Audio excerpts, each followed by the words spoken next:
आज मैं आपको बताऊंगा कि जब हम पंडित जी या फिर एस्ट्रोलॉजर के पास जाते हैं तो हमें उनसे हमारे ब्याह जीवन के बारे में क्या क्या सवाल करने चाहिए और हमें पंडित जी को आपके बारे में क्या क्या अकेले गुण मिलान ही नहीं उसके साथ में उसका लगन विचार भी करना चाहिए। आज मैं इसके बारे में आपको फुल डिटेल से बताऊंगा। जब हम पंडित जी के पास जाते हैं तो हमारे केवल गुण मिलान ही जरूरी नहीं होते, उसके गुण मिलान जो होते हैं वो सिर्फ एक बहुत ही बड़े समुंदर का सिर्फ एक पार्ट है।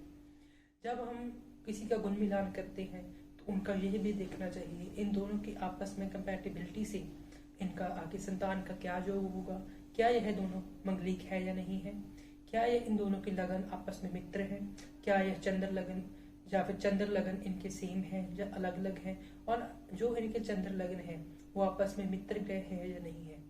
इसी के साथ जो इनके लगन है वो आपस में षट योग तो नहीं बना रहे।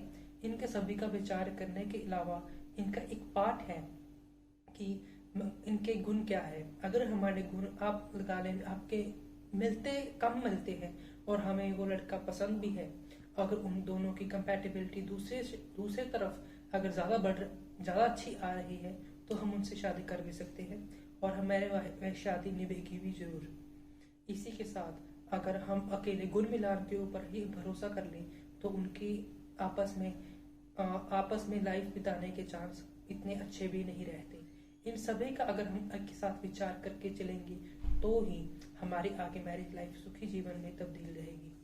इसी के साथ जब हम एक अच्छा मुहूर्त भी हमारे इसके लिए बहुत ही जरूरी है। अगर हमारा जो लड़का या लड़की है जब वह कुंडली मिलान करवाना चाहे तो उसका शादी का टाइम भी जरूर देखें कि उसकी शादी का टाइम कब आ रहा है और उसी के नजदीक उसका शादी का टाइम निकालना चाहिए।